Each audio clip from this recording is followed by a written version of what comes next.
All right, so we've made it over the bridge to the DuBois Park side. It looks like it's getting darker because the sky looks like it's not cooperating. It looks like it might open up and rain anytime soon here. Although on this side it's still fairly bright. But on the DuBois Park side, you can park here. There is like shower over here on this side next to the bathroom, as well as the other side for people to rinse off.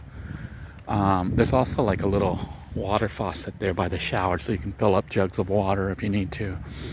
And if you want to cook out, you can cook out at these little barbecue pits.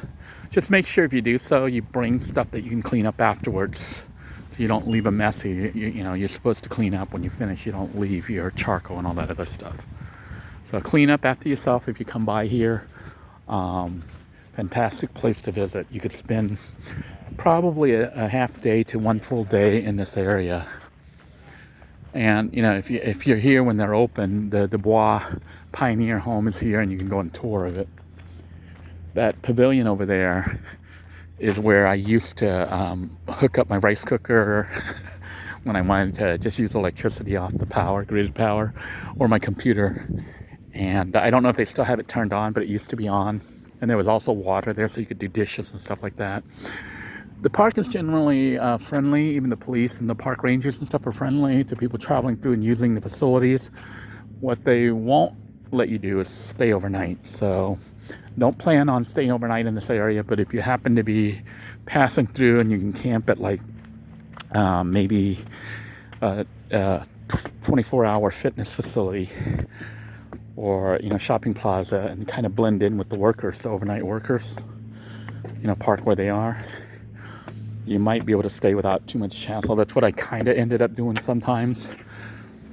But this area is worth checking out during the day if you want something cool to do that's free, and you like historical stuff. So it's closed right now. For more information, you can visit Palm Beach County Parks, PBC Parks, or call that number.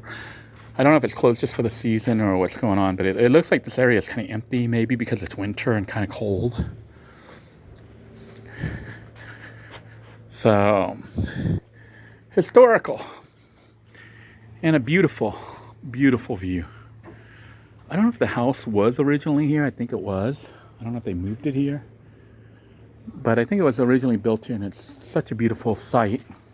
And I guess that would have been before they made all that park to block the view of the water. But definitely worth checking out. And if you know you're coming to this area and it's not cold, you know, like you're not coming in the middle of winter. Right now it's December 30th, 2023. It's kind of cold. Oh, for this area, it's 50 degrees Fahrenheit, which is cold for Floridians. But if you come when it's a little bit warmer, you could bring like an inner tube or, you know, a rubber raft or something and go floating down the what I call the Jupiter River, but it goes that way. From they funnel some of the water from the inlet, and it comes up through here to the other side over there, which has I never made it to the end. But the water goes up, and then I guess it turns around, goes up, and then kind of stays. And it drifts back down when the tide goes out. So it comes in when the tide goes up, and back down when, you know, when the tide goes down. And most of the water is only waist deep, but some of it does get, you know, more than 10 feet deep. I don't know how deep it actually gets, but I know deep enough that I couldn't touch the bottom. So this is the Roy Chalern Rood Pavilion, which is where I used to actually park my car here, you know, in this spot right here all day. Probably it has a notice there. Probably says, "Notice, you know, you're not allowed to spend the night here anymore." Let's take a look here. It's talking about turtles. It says balloons are prohibited. I guess people would bring deflated balloons resemble jellyfish, so the wildlife eat it and die. So do not bring balloons to the beach. Okay. And actually along this road there's like a little loop there that you can drive. So if you didn't want to come to this side, You could actually park like that red car is done over there. There's these little pullouts on that little loop that goes out that way. So you can have some kind of privacy and you can kind of just hang out and chill there. But if you come here, I don't know if you can see the power outlets right there. I don't know if they turned them off, but when I was here 5-6 years ago, they were on. And I could, hook up my rice cooker and cook from there if I didn't want to cook in the vehicle.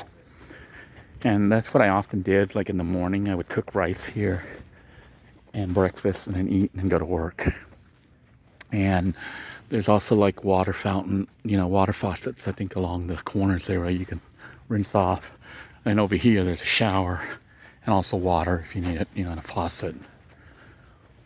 Looks like they have added, I think this is new, they've added a little play area for kids, a little pirate boat. So if you have children, you can bring them here to play. And this is a little cove, I guess as you call it, that has water that's treated almost as a swimming pool, and they even have like lifeguards. But this is the water that you would go in and you can go snorkeling, you can go rafting, you can go tubing. I had one of those inflatable, rubber tubes or latex tubes. I used to come here and float all the time. It was what I did to relax. And I did that while I was living in a van, so. And I would bring my children out here and we would go swimming here. And also they could snorkel. Because although I haven't seen any today, I don't know if they're all dead or what's going on, but in the past you used to see like sea life, like fish and stingrays and stuff in the water, and turtles, all sorts of animals. But you can see the water here is super clear. Can you see that? See all the shells and stuff under there? And it's not deep, like fish just jumped up, so they're not all dead. For those of you who don't know, these trees that are coming up here are called mangroves, and Florida's full of them. And I think it's how most of Florida formed, the islands and stuff like that. The mangroves catch debris in water, in sand and stuff, and it starts to build up over time and make land. So you'll find mangrove all over Florida, including like the Keys. I think new land is being formed in the Keys because I see all sorts of mangrove plants and lots of dirt being caught or sand.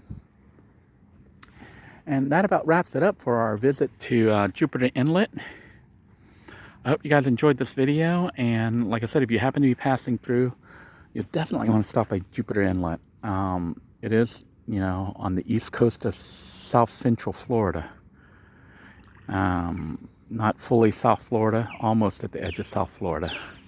So stop by Jupiter Inlet, check this place out. Also check out Coral Cove. And if you want to pay some money, you can go to Blowing Rocks. But I think Blowing Rocks, to me, I think it's similar to Coral Cove because it's just down the street. It's down the beach from it. So until next time, everyone, take care, stay safe, and enjoy your journeys.